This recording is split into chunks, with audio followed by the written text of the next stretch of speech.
America అధ్యక్షుడు Donald Trump మరో సంచలన నిర్ణయం తీసుకున్నారు. H1B వీసా కోసం కొత్త నిబంధనలు అమలులోకి తెచ్చారు. ఇకపై H1B వీసా అప్లికేషన్ ఫీజు $1,00,000 వసూలు చేయాలని ట్రంప్ ప్రభుత్వం నిర్ణయించింది. ఈ మేరకు వాషింగ్టన్ డీసీ వైట్ హౌస్లోని ఓవల్ ఆఫీసులో ఈ ఆర్డర్స్పై సంతకం చేశారు. ట్రంప్ తీసుకున్న ఈ నిర్ణయం లక్షలాది మంది విదేశీ నిపుణులను, ముఖ్యంగా అమెరికా H1B వీసాపై ఎక్కువగా ఆధారపడిన భారతీయ ఐటీ టెక్నాలజీ రంగాన్ని తీవ్రంగా ప్రభావితం చేస్తోంది.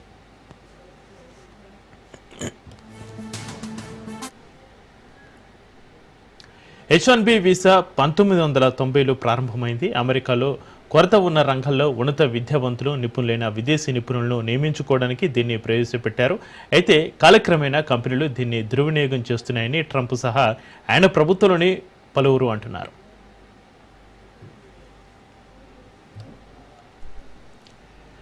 ఈ నిర్ణయంతో H1B వీసా ప్రోగ్రాం దుర్వినియోగాన్ని ఆపడంతో పాటుగా ఇకపై అమెరికా కంపెనీలు అత్యున్నత నైపుణ్యం కలిగిన విదేశీ ఉద్యోగులు మాత్రమే నియమించుకుంటాయని ట్రంప్ ప్రభుత్వం భావిస్తుంది. ఈ చర్య అమెరికా ఉద్యోగులను కాపాడమే కాకుండా కొత్త అవకాశాలను సృష్టిస్తుందని నమ్ముతోంది. ట్రంప్ సంతకం చేస్తున్న ఉత్తర్వులోని నిర్ణయాలపైన White House staff secretary Will Scharf వెల్లడించారు. H1B వ్యవస్థలో జరుగుతున్న దుర్వినియోగాన్ని అరికట్టడానికే ట్రంప్ ఈ నిర్ణయం తీసుకున్నట్లుగా చెప్పారు.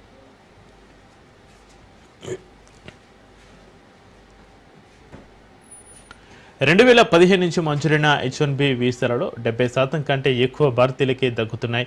ఈ ఫీజు పెంపు నేరుగా భారతీయ ఐటీ ప్రొఫెషనల్స్పై ప్రభావం చూపనుంది. Infosys, TCS, Wipro, Cognizant, HCL వంటి కంపెనీలు ప్రతి సంవత్సరం వేలాది ఉద్యోగులను అమెరికాకు పంపుతున్నాయి. ఇప్పుడు ఒక్కో ఉద్యోగి కోసం దాదాపు ₹1 కోటి ఖర్చు చేయడం ఆర్థిక పరంగా భారంగా మారనుంది.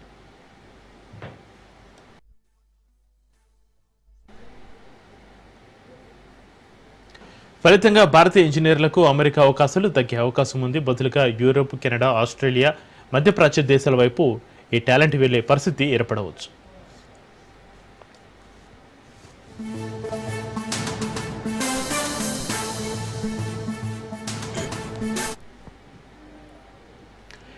H1B వీసాపై ఎక్కువగా ఆధారపడే ఐటీ, సైన్స్, టెక్నాలజీ, ఇంజనీరింగ్, ఇతర రంగాలు ఈ కొత్త నిర్ణయంతో తీవ్రంగా ప్రభావితం కానున్నాయి. అమెరికా టెక్ కంపెనీలు పెద్ద ఎత్తున విదేశీ ప్రతిభను వినియోగించుకుంటున్నాయి.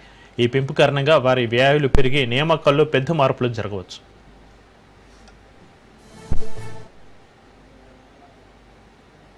ఇక మరోవైపు గోల్డ్ కార్డును సైతం ట్రంప్ ప్రకటించారు. దీనికి $10 లక్షల నిర్ణయించారు. దీని ద్వారా అమెరికాకు $100 బిలియన్ సమకూరే అవకాశం ఉంది. పన్నుల తగ్గింపు, అభివృద్ధి ప్రాజెక్టులకు, రుణాల చెల్లింపులకు గోల్డ్ కార్డు నిధులు వినియోగించనున్నట్లుగా ట్రంప్ తెలిపారు.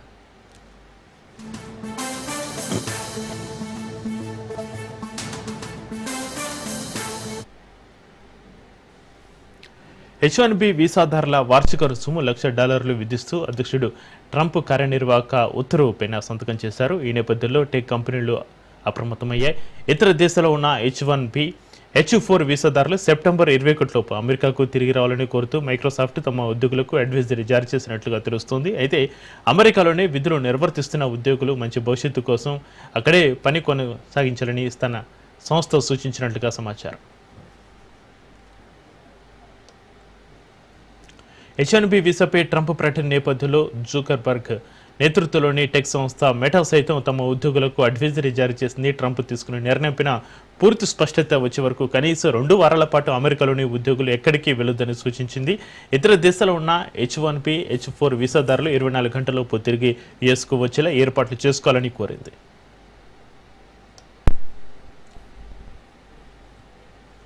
ట్రంప్ తీసుకున్న నిర్ణయం నేపథ్యంలో ఐటీ రంగంపై ఎలాంటి ప్రభావం పడుతుందో అనేక ఆందోళనల నేపథ్యంలో మైక్రోసాఫ్ట్ తమ ఉద్యోగులకు ఈ సూచన చేసినట్లుగా తెలిసింది.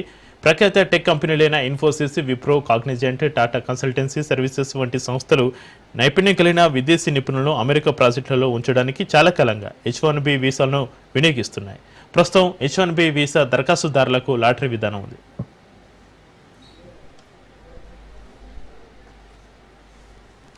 H1B వీసాలపై ప్రధాని మోడీ కీలక వ్యాఖ్యలు చేశారు. ఇతర దేశాలపై ఆధారపడమే అన్నిటికన్నా పెద్ద శత్రువు అంటూ కామెంట్స్ చేశారు. మనమంతా కలిసి శత్రువును జయించాల్సిన అవసరం ఎంతైనా ఉందన్నారు. విదేశాలపై ఆధారపడొద్దని తాను ఎప్పటి నుంచో చెబుతున్నానని తెలిపారు. విదేశాలపై ఎంతగా ఆధారపడితే మన దేశం అంతలా విఫలమవుతుందని చెప్పారు. అంతా కలిసి ప్రపంచంలోనే భారత్ను బలమైన ఆర్థిక వ్యవస్థగా మార్చాలని తెలిపారు. 140 కోట్ల మంది భవిష్యత్తును ఇతర దేశాల మీద వదిలేయబోమని తేల్చి చెప్పారు ప్రధాని మోడీ.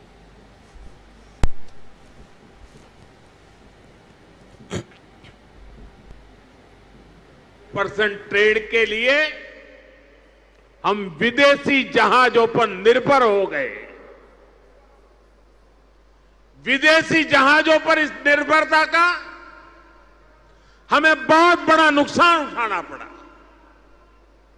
साथियों, में आज देश के सामने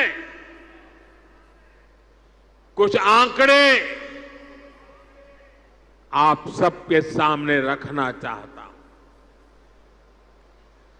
देशवासी ये जानकर हैरान रह जाएंगे कि आज भारत हर साल करीब $75 बिलियन यानी लगभग 6 लाख करोड़ रुपए 6 लाख करोड़ रुपए विदेशी शिपिंग कंपनियों को शिपिंग सर्विसेज के लिए देता है, किराया देता है।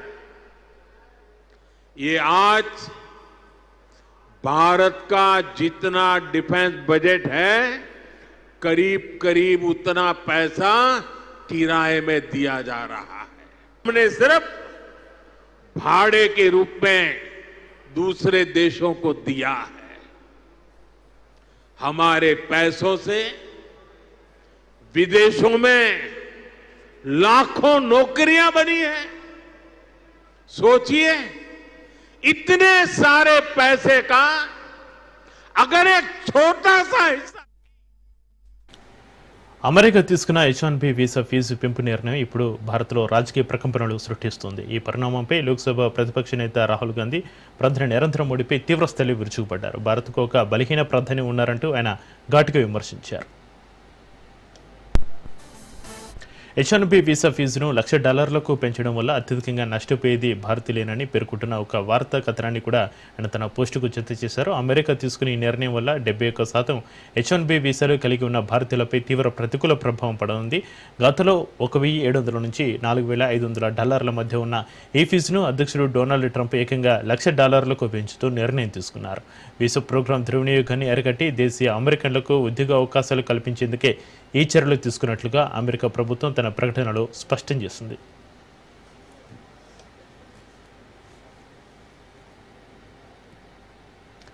అమెరికా అధ్యక్షుడు ట్రంప్ H1B వీసాల రుసుమును పెంచడంపై తెలంగాణ ఐటీ మంత్రి శ్రీధర్ బాబు ఖండించారు. $5,000 ఫీజును $1,00,000 పెంచడం దారుణమని శ్రీధర్ బాబు ఆవేదన వ్యక్తం చేశారు. ట్రేడ్కు సంబంధించి ఇప్పటికే 50% టారిఫ్ పెట్టిన ట్రంప్ తాజాగా వీసాలపై రుసుము పెంచడం భారతీయులకు తీరని నష్టమని శ్రీధర్ బాబు ఆందోళన వ్యక్తం చేశారు. ప్రధానమంత్రి నరేంద్ర మోడీ ఈ విషయంలో జోక్యం చేసుకుని భారతీయులకు న్యాయం చేయాలని శ్రీధర్ బాబు డిమాండ్ చేశారు. భారత్పై ట్రంప్ రెచ్చిపోతుంటే బీజేపీ నాయకులు కిమ్మనకుండా కూర్చుంటున్నారని మంత్రి ఆరోపించారు. కూడా పెద్ద ఎత్తున నష్టం జరుగుతూ ఉంటుంది. ఈ నిర్ణయం తీసుకున్న తర్వాత ఆలోచన చేసిన ముందెందుకు ఆలోచన అంటే అడ్వర్ట్స్ దాంట్లో we have to create an opportunity, that is fine. కానీ ఇప్పుడు వారి గురించి ఏంది, ఇప్పుడు అక్కడ చిన్న సాఫ్ట్వేర్ కంపెనీస్ లో చాలా మంది, మీ మిత్రులే చాలా మంది ఉంటుంది నేను అనుకుంటాను, వారి పరిస్థితి ఏంది, అక్కడ అనేక వేలాది మంది ఈరోజు మీకు సంబంధించిన మిత్రుల కొడుకులో బిడ్డలో అక్కడ పీజీలు చేసుకొని జాబ్ కోసం వెయిట్ చేస్తున్నారు. వాళ్ళ పరిస్థితి ఏంటి? ఎత్తున ఉమ్మడి ఆ రోజు మన రాష్ట్రానికి సంబంధించిన అనేక మంది ప్రతి గ్రామంలో ఇంత పెద్ద ఎత్తున లక్షలాది మంది మన తెలుగు పిల్లలు అందరూ అక్కడ ఉన్నప్పుడు వారిపైన ప్రభావం పడుతున్నప్పుడు దీన్ని వెనువెంటనే ఏ విధంగా వారు ఆదుకోవాలనే కార్యక్రమం చేయాలి. So this is all things what we have to see. Adverts దాంట్లో ఇప్పటి నుంచి ఏం చేద్దామో చేయాలి, లాంగ్ టర్మ్ లో ఏ విధంగా దాన్ని పరిష్కారం చేయాలో మనం అందరం కలిసి భారతీయులంగా దీన్ని ఎదుర్కొందాం, దీన్ని ముందుకు తీసుకెళ్లే ప్రయత్నం చేద్దాం. పల్నాడు జిల్లా మాచర్లలో ప్రజావేదిక బహిరంగ సభ నిర్వహించారు. రౌడీయిజం నేరాలు ఘోరాలు చేస్తే చూస్తూ ఊరుకోనని ఏపీ సీఎం చంద్రబాబు హెచ్చరించారు. చెత్తను క్లీన్ చేస్తాం, చెత్త రాజకీయాలను కూడా క్లీన్ చేస్తామన్నారు. ఇటీవల వరకు మాచర్లలో ప్రజాస్వామ్యం లేదు, చాలా అరాచకాలు జరిగాయన్నారు. నాలాంటి నాయకుడే మాచర్లకు రాలేని పరిస్థితి ఉండేదన్నారు. ఇప్పుడు ఎవరైనా ఇక్కడికి స్వేచ్ఛకు వచ్చే పరిస్థితి చూస్తున్నామన్నారు. రాయలసీమలో ముఠాలు లేకుండా చేస్తాం, ఇప్పుడు పల్నాడులో జాగ్రత్తగా ఉండాలని, ప్రజలపై దాడులు చేయొద్దని హెచ్చరిస్తున్నామన్నారు. ఈరోజు మాచర్లకు స్వతంత్రం వచ్చింది. అందరూ కూడా మీ ముఖాల్లో ఆనందం కనపడిస్తా ఉంది. ఈ ఆనందం శాశ్వతంగా ఉండాలని కోరుకుంటున్నాను. నిలబెట్టే బాధ్యత మాచర్ల ప్రజానీకం ఉంది. అవునా కాదా అని మిమ్మల్ని అడుగుతున్నా. 84 నుంచి చూస్తున్నాను. ఆ రోజు ఎక్కడో రాజీవ్ గాంధీని హత్య చేస్తే మాచర్లలో ఉండే రౌడీలు ముఠా నాయకులు ఇక్కడ ప్రజల ఆస్తుల్ని విధ్వంసం చేశారు. అవునా కాదా అని మిమ్మల్ని అడుగుతున్నా. ఈ మాచర్లలో ఇటీవల కాలంలో ప్రజాస్వామ్యం లేదు, ఎన్నికలు లేవు. వీళ్ళు ఎట్ట తయారంటే చరిత్రలో కొంతమంది డిక్టేటర్లు ఉంటారు. వారికి ఏ గతి అయిందో ఇక్కడ కూడా మీ ప్రవర్తన మార్చుకోకపోతే మిమ్మల్ని ప్రజాస్వామ్యం క్షమించదని మరొక్కసారి హెచ్చరిస్తున్నా.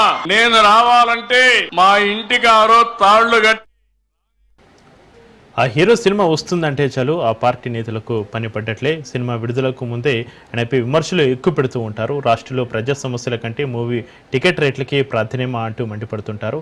ఇక ఆయన సినిమాలపై బైకాటే ట్రెండ్ కొనసాగించడం కూడా ఆ పార్టీ వరకు కొత్త కాదు. తాజాగా ఓజీ అంటూ వస్తున్న పవర్ స్టార్ సినిమాపై ఫ్యాన్ పార్టీ నేతల దృష్టి పడింది. రాష్ట్రంలో కీలక పదవిలో ఉన్న ఆయనకు ప్రజా సమస్యల కంటే సినిమా టికెట్ రేట్ల పెంపే ముఖ్యమా అంటూ ఫేర్ అవుతున్నారు. రాష్ట్రంలో ఉల్లి రైతులు ధరలు లేక అగచాట్లు పడుతుంటే ఓజీకి టికెట్ రేట్లు పెంచుకుంటారంటూ ప్రశ్నిస్తున్నారు.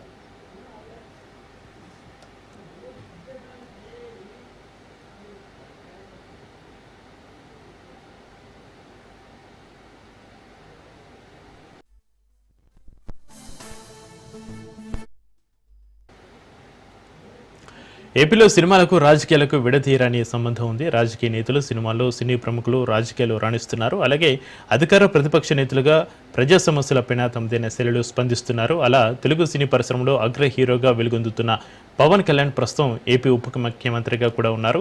అటు రాజకీయాలు, ఇటు సినిమాలతో ప్రస్తుతం పవన్ చాలా బిజీగా ఉన్నారు. అలాగే వైసీపీకి టార్గెట్గా కూడా మారారు. అది ఒక్క రాజకీయంగానే కాదు, రాజకీయాలను సినిమాతో ముడిపెట్టి విమర్శలు చేసుకుంటున్నారు జనసేన, వైసీపీ నేతలు. తాజాగా పవన్ కళ్యాణ్ నటించిన ఓజీ మూవీ ఈ నెల 25వ తేదీన విడుదల కాబోతుంది.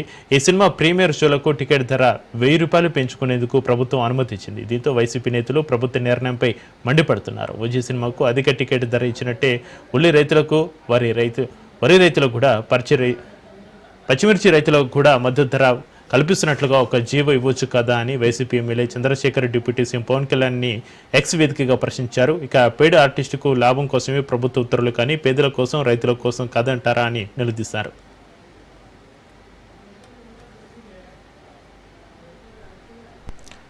పవన్ కళ్యాణ్ సినిమా ఓజీకి టికెట్ ధరలు పెంచడంపైన మాజీ మంత్రి అంబటి రాంబాబు సెటర్లు వేశారు. ₹1000 పెంచినందుకు సంతోషం, ఇక 2000 పెంచలేదు అన్నారు. డిప్యూటీ సీఎం మూవీకి టికెట్ల ధరలు పెంచడం అధికార దుర్వినియోగం కాదా అని ఆయన ప్రశ్నించారు.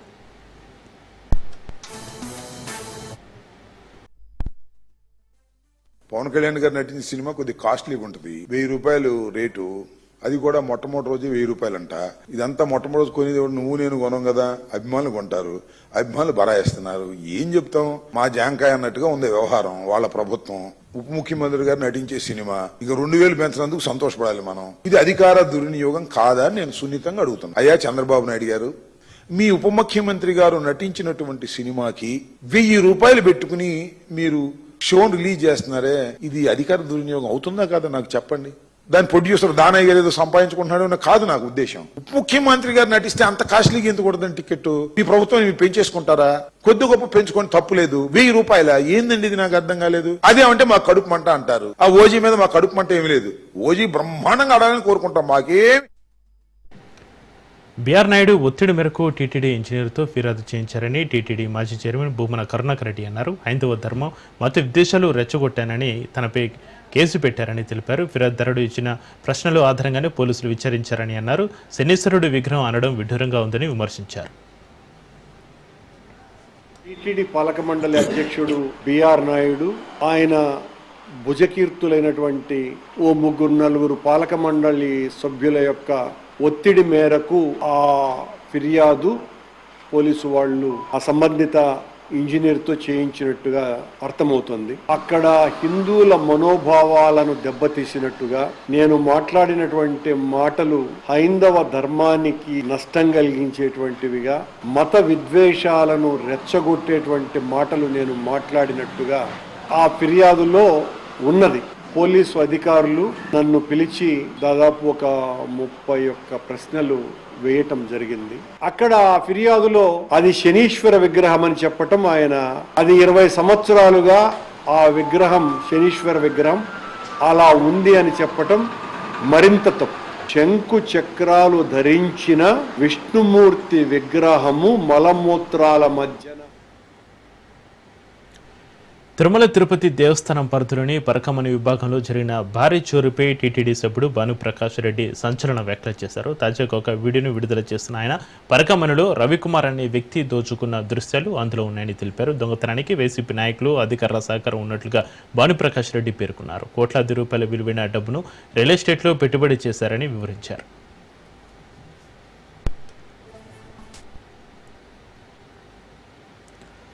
రాష్ట్రంలోని మహిళలను కోటీశ్వరులను చేసే విధంగా తమ ప్రభుత్వం కార్యక్రమాలు చేపడుతుందని డిప్యూటీ సీఎం బట్టి విక్రమార్క అన్నారు. హైదరాబాద్లోని యూసుఫ్గూడ కోట్ల విజయభాస్కర్ రెడ్డి స్టేడియంలో జరిగిన ఇందిరా మహిళా శక్తి కార్యక్రమంలో బట్టి విక్రమార్క పాల్గొన్నారు. గ్రేటర్ పరిధిలో స్వయం సహాయక సంఘాలకు వడ్డీ లేని రుణాలను పంపిణీ చేశారు.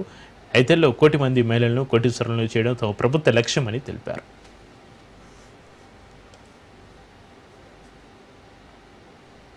సభ్యులు చెప్పారు, మేము చాలా ధైర్యంగా ఈరోజు గర్వంగా క్యాంటీన్స్ పెట్టుకొని, ఇందిరా శక్తి క్యాంటీన్స్ పెట్టుకొని రాష్ట్ర ప్రభుత్వం కల్పించేటువంటి ప్రభుత్వ కార్యాలయాల్లో కానీ, కలెక్టరేట్లో కానీ, మిగతా ప్రాంతాల్లో కానీ రాష్ట్ర ప్రభుత్వం వడ్డీ లేని రుణాలు ఇస్తే మేము ఆ క్యాంటీన్స్ పెట్టుకొని తద్వారా ఆదాయాన్ని కూడా చేపడుతున్నామని. ఇవన్నీ ఎందుకు చెప్తున్నామనంటే ఈ రాష్ట్ర ప్రభుత్వం, ఈ ముఖ్యమంత్రి, ఈ కేబినెట్, ఈ ఇందిరమ్మ ప్రభుత్వం, ఈ ప్రజా ప్రభుత్వం సంపూర్ణంగా నమ్ముతా ఉంది. మహిళలు కుటుంబాలకి మూల స్తంభాలు లాంటి వాళ్ళు. ఈ శక్తివంతమైనటువంటి మూల స్తంభాలుగా ఉన్నటువంటి మహిళలు ఆర్థికంగా బలంగా నిలబడగలిగినప్పుడు ప్రతి కుటుంబం కూడా బలంగా నిలబడుతుందని చెప్పి ఈ రాష్ట్ర ప్రభుత్వం నమ్ముతా ఉంది. అందుకే మిమ్మల్ని మహిళలు మహారాణులాగా ఉండాలనే సంకల్పంతో ప్రభుత్వం పనిచేస్తుందని మంత్రి సీతక్క అన్నారు. వడ్డీ లేని రుణాలు మహిళలకు ఇప్పించి వడ్డీ ప్రభుత్వం కడుతుందని తెలిపారు. 9% మహిళలు సక్రమంగా తీసుకున్న రుణాలు చెల్లిస్తున్నారని మంత్రి సీతక్క స్పష్టం చేశారు. పాల కేంద్రాలు పెట్టుకుంటున్నారు, మరి ఇందిరా మహిళా శక్తి క్యాంటీన్లు నడుపుతున్నారు. ఇప్పుడు మా బట్టి విక్రమార్కన్న గారి ఆధ్వర్యంలో సోలార్ పవర్ ప్లాంట్ కూడా పెట్టుకోవడం జరుగుతుంది. ఎందుకు అంటే ఇంట్లో ఆడకూతురు సంతోషంగా ఉంటే ఆ ఇంట్లో ఉన్నోళ్ళందరూ కూడా సంతోషంగా ఉంటారు. అట్లా ప్రతి ఇంట్లో సంతోషంగా ఉంటే ఆ ఊరు, ఆ సమాజం సంతోషంగా ఉంటది. కాబట్టి గతంలో చూస్తే మనం 10 రూపాయలకు 5 రూపాయలకు ఎన్నో అవస్థలు పడి మగవాళ్ళ మీద ఆధారపడేది. కానీ ఈరోజు బ్యాంకుల కాడికి పోతే డబ్బులు ఎవరికి ఇస్తా ఉన్నారు? మా మహిళా సంఘం సభ్యురాళ్ళకే డబ్బులు వస్తా ఉన్నాయి బ్యాంకుల ద్వారా. మగవాళ్ళని కూడా నమ్ముతలేరు. అవునా కాదా అక్క? చెప్పండి. మగాళ్ళకు కూడా డబ్బులు వస్తలేవు. మనల్ని అంటారు మీ మహిళా సంఘం కాడికి పోయి డబ్బులు తీసుకురండి, మళ్ళీ తర్వాత ఇద్దామని. సో ఇంత గొప్ప పంచసూత్రాలతోటి గుంటూరు నగరం అభివృద్ధిలో దూసుకుపోతుందని కేంద్ర మంత్రి పేమసాని అన్నారు. పేదల ఆరోగ్యం కోసం కోట్లాది రూపాయలు వెచ్చించి ప్రభుత్వ ఆసుపత్రుల్లో అనేక సౌకర్యాలు కల్పించామని చెప్పారు. నగరంలో బీసీ వెల్ఫేర్ హాస్టల్ను ఆయన ప్రారంభించారు.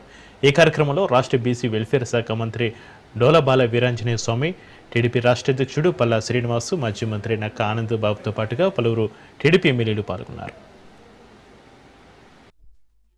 చుట్టుపక్కల ప్రాంతంలో ఎన్ని ప్రాజెక్టులు 5, 10, 15 సంవత్సరాల నుంచి ఆగిపోయినాయో మీరు తెలుసుకోవాలి. నంది వెలుగు బ్రిడ్జి 10 సంవత్సరాల నుంచి ఆగిపోయింది. ఇక్కడ హాస్టల్ 5 సంవత్సరాల నుంచి ఆగిపోయింది. గుంటూరు హాస్పిటల్ పోతే లెక్కలేనన్ని సమస్యలు, గుంటూరు పట్టణంలో లెక్కలేనన్ని సమస్యలు. నీళ్లు లేవు, డ్రైనేజీలు లేవు, ఒక బ్రిడ్జిలు లేవు, రోడ్లన్నీ గుంతలు. ఇలాంటి ఎన్నో సమస్యలతో మాకు 1 సంవత్సరం క్రితం స్వాగతం పలికింది గుంటూరు ప్రాంతం. ఇందులో ముఖ్యంగా మనం అభినందించాల్సినటువంటి వ్యక్తులు 3-4 ఉన్నారు. ఒకటి, దీన్ని ఈ ఇన్కంప్లీట్ భవనాన్ని మంత్రి గారి దగ్గరికి, అదే విధంగా ముఖ్యమంత్రి గారి దగ్గరికి తీసుకువెళ్ళినటువంటి నజీర్ గారికి మొట్టమొదటిగా మీరందరూ కరతాల ధ్వనులతో కృతజ్ఞతలు చెప్పాలి.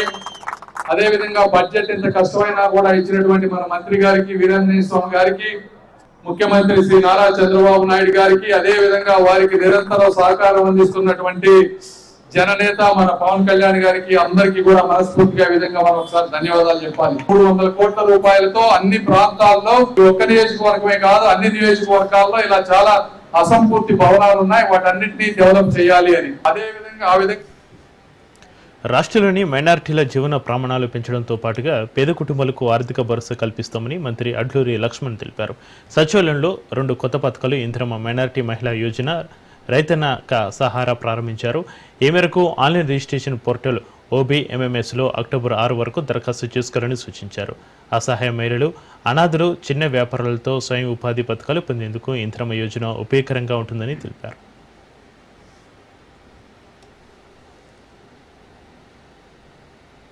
బీజేపీ చీఫ్ రామచంద్రరావు తోటి Telangana outdoor media owners association సభ్యులు సమావేశమయ్యారు. జీవో నెంబర్ 2068ని రద్దుకు బీజేపీ పూర్తి మద్దతు ఇస్తున్నట్లుగా రామచంద్రరావు తెలిపారు. చిన్న హోర్డింగ్ ఏజెన్సీల జీవనోపాధికి భరోసా ఇవ్వాలని ఆయన డిమాండ్ చేశారు. హోర్డింగ్ పరిశ్రమపై అధికార పార్టీ గుత్తాధిపత్యాన్ని ఆపాలన్నారు. పరిశ్రమపై ఆధారపడిన కుటుంబాలకు జీవనోపాధి కోల్పోకుండా భరోసా కల్పించాలని రామచంద్రరావు డిమాండ్ చేశారు.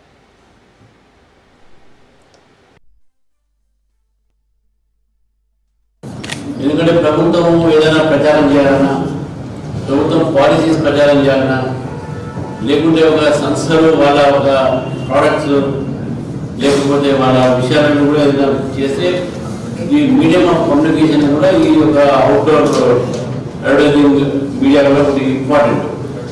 తర్వాత సైన్స్ అండ్ టెక్నాలజీతో డెవలప్మెంట్ అవుతూ అనేక రకాలైనటువంటి ఒక మనకి ఈరోజు పద్ధతులు వచ్చినాయి. దాంతో ఎన్విరాన్మెంట్ కూడా ఏం ఎఫెక్ట్ కాకుండా కూడా కొన్ని పద్ధతులు వచ్చినాయి.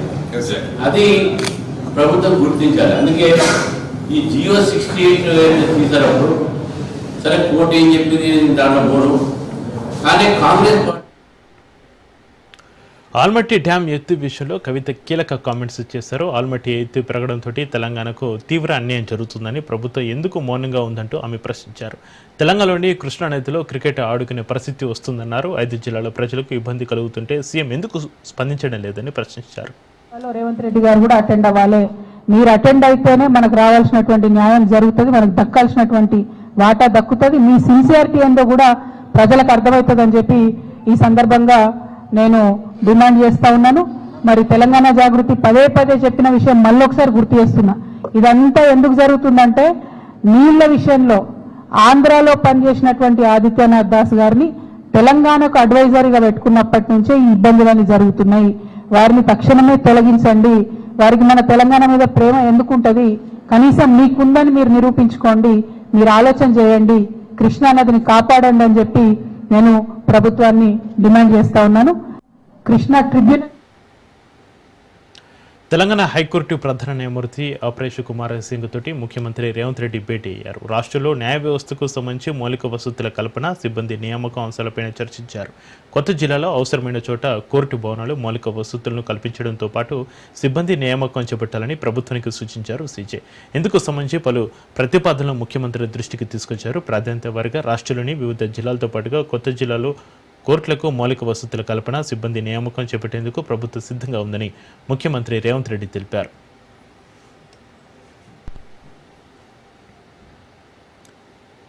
ఆంధ్రప్రదేశ్లో మరోసారి ఐఏఎస్లను ప్రభుత్వం బదిలీ చేసింది. రాష్ట్రంలో 9 మంది ఐఏఎస్ అధికారులు బదిలీ అయ్యారు. ఈ మేరకు ఏపీ ప్రభుత్వం ఉత్తర్వులు జారీ చేసింది. ఏపీ జెన్కో ఎండీగా నాగలక్ష్మి, R&R డైరెక్టర్గా ప్రశాంతి, స్టాంప్స్ రిజిస్ట్రేషన్ల ఐజీగా అంబేద్కర్, ఎక్సైజ్ శాఖ డైరెక్టర్గా చాముకూరి శ్రీధర్, పట్టణాభివృద్ధి శాఖ అదనపు కమిషనర్గా భార్గవ తేజ, కృష్ణా జిల్లా జేసీగా నవీన్ను ప్రభుత్వం నియమించింది. నెల్లూరు జిల్లా జేసీగా వెంకటేశ్వర్లు, ఖాదీ గ్రామీణ పరిశ్రమల సీఈఓగా కట్టసింహాచలం, ఎస్సీసీ కార్యదర్శిగా మల్లికార్జును నియమిస్తూ ప్రభుత్వం ఉత్తర్వులు జారీ చేసింది.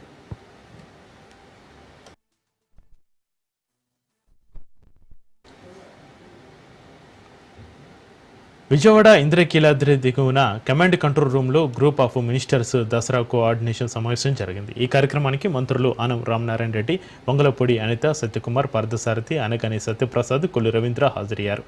దసరా ఉత్సవాల ఏర్పాట్లను అధికారుల నుంచి అడిగి తెలుసుకున్నారు మంత్రులు. అనంతరం అధికారులకు పలు సూచనలు చేశారు. భక్తులకు దర్శనం విషయంలో రాజీ పడొద్దని అధికారులను ఆదేశించారు.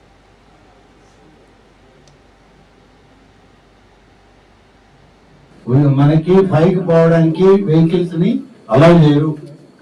టెంపుల్ వెహికల్స్ ఉన్నాయి. ఒకవేళ ఎవరైనా పోవాలంటే ఆ హోల్డింగ్ ఏరియాస్ దగ్గర 100 రూపాయలు 300 రూపాయలు టికెట్ కొనుక్కొని మేము పైకి వెళ్తామంటే పోవచ్చు, పిల్లలు ఉంటే. లేదు, పిల్లల్ని తీసుకొని అందరూ యథావిధిగా ఎప్పుడు ఎలా వెళ్తున్నారో అలాగే వెళ్తారు. ఈసారి కూడా ప్రత్యేకత ఏముంది?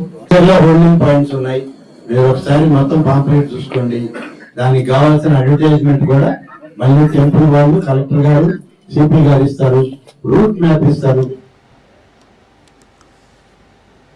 బంజారాహిల్స్లోని పార్క్ హైత్లో భారత్ గ్లోబల్ ఇండస్ట్రీస్ ఫోరం సదస్సును ఏర్పాటు చేశారు. ఈ కార్యక్రమంలో ఎంపీ కొండ విశ్వేశ్వరరెడ్డి, వివిధ పారిశ్రామిక వ్యాపార వర్గాల ప్రతినిధులు పాల్గొన్నారు. విదేశాల నుంచి దిగుమతులు తగ్గించుకుని స్వదేశీ వస్తువుల వినియోగం పెంచగలిగినప్పుడే భారతదేశం స్వయం సమృద్ధిని సాధించగలుగుతుందని చివ్యంలో ఎంపీ కొండ విశ్వేశ్వరరెడ్డి అన్నారు. ఇటీవల కేంద్ర ప్రభుత్వం ఆధ్వర్యంలోని జీఎస్టీ కౌన్సిల్ ప్రవేశం పెట్టిన కొత్త జీఎస్టీ విధానంతో తాత్కాలికంగా కేంద్ర ప్రభుత్వానికి రావాల్సిన రాబడి సుమారు 7 లక్షల కోట్లు తగ్గనుందన్నారు. అయితే పారిశ్రామిక వర్గాలు దేశ ప్రజల మీద ప్రభుత్వానికి ఉన్న విశ్వాసం వల్ల రానున్న కాలంలో జీఎస్టీ వల్ల ఎక్కువ మొత్తంలో పన్నులు వచ్చే అవకాశం ఉందన్నారు.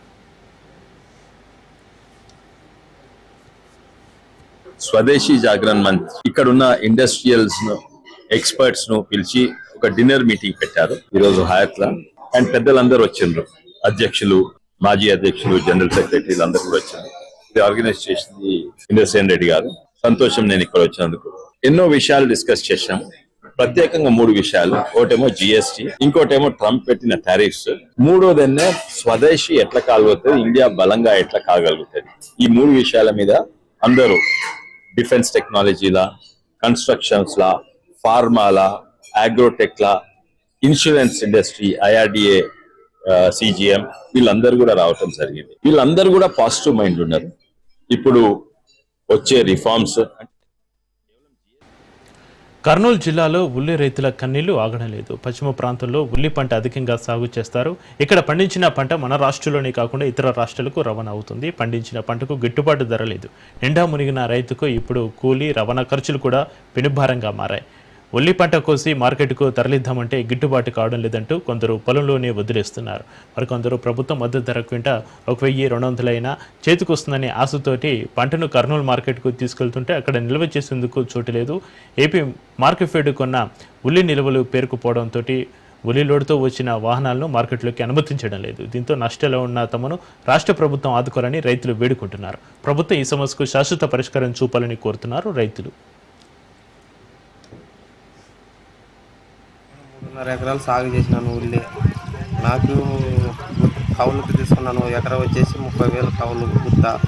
నేను ఇప్పుడు పెట్టుబడి వచ్చేసి ఎకరాకి 80,000 దాకా ఉల్లికి సాగు పెట్టుబడి వస్తుంది. రైతులు ఆదుకోవాలని గవర్నమెంట్ని కోరుకుంటున్నాము. ఎక్స్పోర్ట్ లేదు. పోయిన సంవత్సరం వచ్చేసి ఉల్లిగడ్డకి 4,000 నుంచి 4,500 ఉల్లి ధర ఉంది. ఈ సంవత్సరం వచ్చేసి 300 నుంచి 400 అంటున్నారు క్వింటాలు. గవర్నమెంట్ చంద్రబాబు కానీ నరేంద్ర మోడీ కానీ తక్షణమే ఆదుకోవాలని రైతులు కోరుకుంటున్నాం. నేను చిత్రపురి కాలనీ కమిటీకు వెంటనే ఎలక్షన్స్ నిర్వహించాలని తెలుగు ఫిల్మ్ ఛాంబర్ ముందు ధర్నా చేపట్టారు. చిన్న నిర్మాతల ఆధ్వర్యంలో ధర్నా చేపట్టారు. ఇండస్ట్రీని రోడ్డు మీదకు తీసుకురావడం దుర్మార్గమన్నారు. 2 ఏళ్లకు ఒకసారి ఎన్నికలు జరపాలని కోరారు. ఎఫ్డీసీ చైర్మన్ దిల్రాజు జోక్యం చేసుకుని ఎన్నికలు వెంటనే పెట్టాలని డిమాండ్ చేశారు. జరగబోయే పరిణామాలు వేరే ఉంటాయి. ఇక్కడ మీకు చిత్రపురికి ఏదైతే లింకప్ ఉందో మీ అగ్రిమెంట్ బయట చూసుకోండి. అర్జెంట్గా ఎలక్షన్స్ పెట్టాలి. ప్రొడ్యూసర్ కౌన్సిల్ దమ్ముంటే మీరు మళ్ళీ నిలబడే.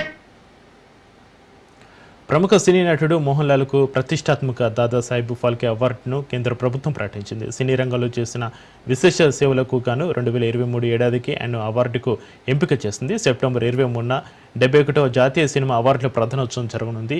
మలయాళం సహా 5 భాషల చిత్రాల్లో నటించారు మోహన్ లాల్. తెలుగులో జనతా క్యారేజ్, లూసిఫర్ చిత్రాల్లో ఆయన నటించారు. ప్రతిష్టాత్మక ఫాల్కే పురస్కారం మోహన్ లాల్కు ప్రకటించడం పైన పలువురు సినీ ప్రముఖులు హర్షం వ్యక్తం చేస్తున్నారు. ప్రేక్షకులను సమాహితుల్ని చేసి వారికి స్ఫూర్తిగా నిలిచారని, ఆయనను చూసి యావత్ దేశంతో పాటు అంతర్జాతీయ సమాజం కూడా గర్విస్తుంది అన్నారు నెటిజన్లు. నటనతో పాటు సినీ రంగానికి మోహన్ లాల్ అందించిన సేవలను కొనియాడుతున్నారు.